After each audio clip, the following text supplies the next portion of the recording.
So you remember when Natasha Howard was signed by the Fever, she said she can't wait to run the floor and catch the passes from Caitlin Clark.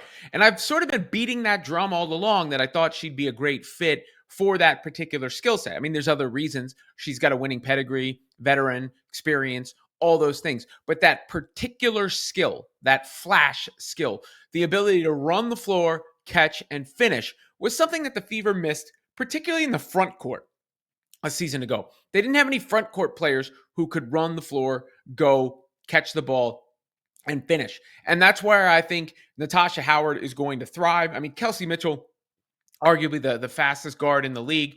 Caitlin Clark throws outlet passes better than anybody. So Mitchell can get out and go.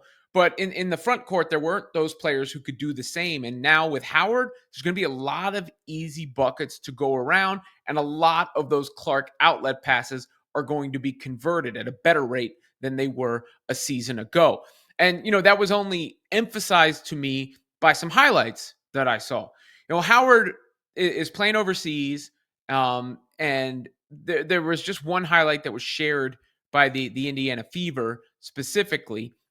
This one highlight here that is exactly what I'm talking about with her running the floor. You can see there she goes. Good outlet pass, up ahead, easy finish, just all in one motion. There's nothing particularly sensational about that, but it's just that skill, that size, that ability to go get it done. And I think that's one of the reasons she was the number 2 move the Fever made. Number 1 was re-signing Kelsey Mitchell. Number 2 was Natasha Howard. Here's some other highlights from Howard during her time playing EuroLeague ball. It's not just the transition game that we're talking about here. She's got other aspects to her game. Face up, dribble. Oh, nice spin move. So size with skill, right? Which the Fever just did not have a player like this a season ago. There's Adler. I'm gone. Same deal. That is going to be dangerous. Facing up. Quick dribble drive. Nobody there. Left hand finish. Oh, I got you on my back. Oh, another spin move. Up and under. Nice finish. So you notice she's converting around the basket too. Another one. This is the one we saw before. Gone.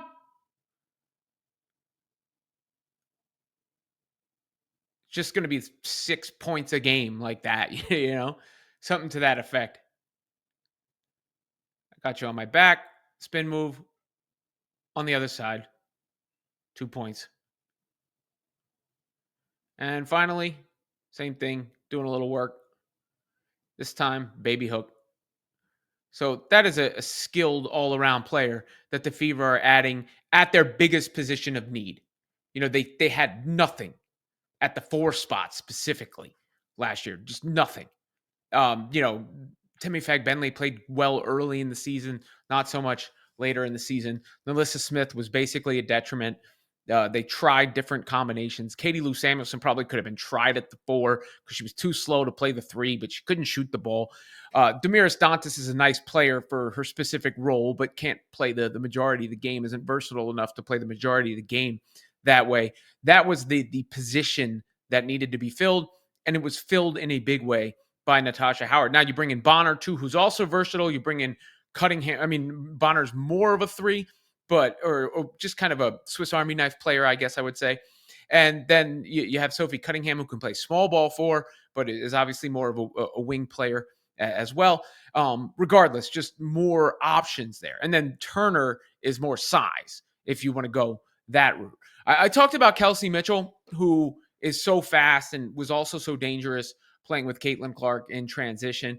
But it was a bit of a transition probably for Kelsey Mitchell last year. And while we're on the subject, I'll share something she said on a podcast.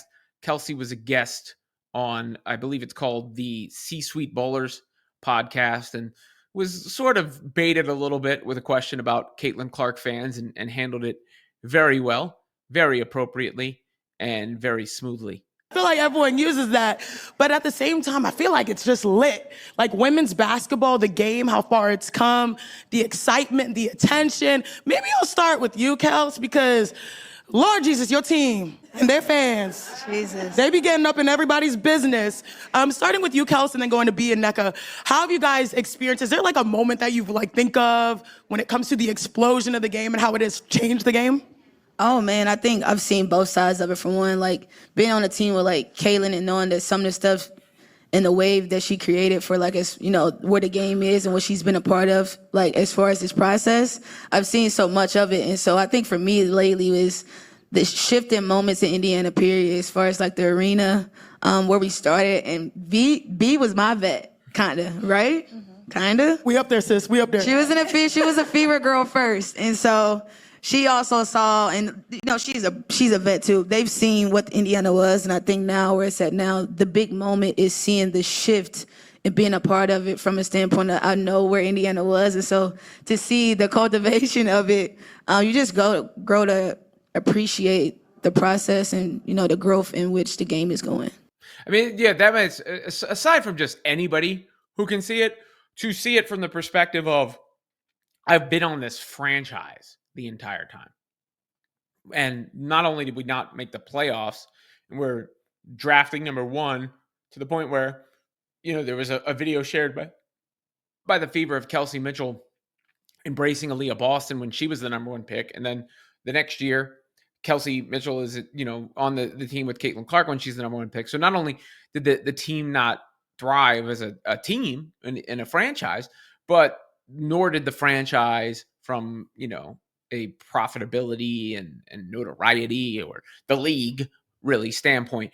But aside from people who can see it from the league perspective, Kelsey can see it from the league perspective, and she could see it from her team perspective, where she goes from a team that nobody cared about and that didn't play well to a team that everybody cares about and is now thriving. And there were some people who thought she would reject that, but she's become such a bigger star because of that, and so much more of a household name because of that, because people finally get to see a light and shine on her game. And, she got a little disrespected with some of these records in March Madness where her name wasn't counted, even though she had records. But no more of that for Kelsey Mitchell. She's never going to fly under the radar again, right? Caitlin Clark called her underrated on the David Letterman show. And that certainly, shouldn't be the case anymore if it even had been an inkling of that remaining, because Kelsey is a true hooper and she's handled herself with total class. But you add Flash to that dynamic, and it's Kelsey's gone, Flash is gone, and Caitlin letting it go. So a terrific outlet for Cece.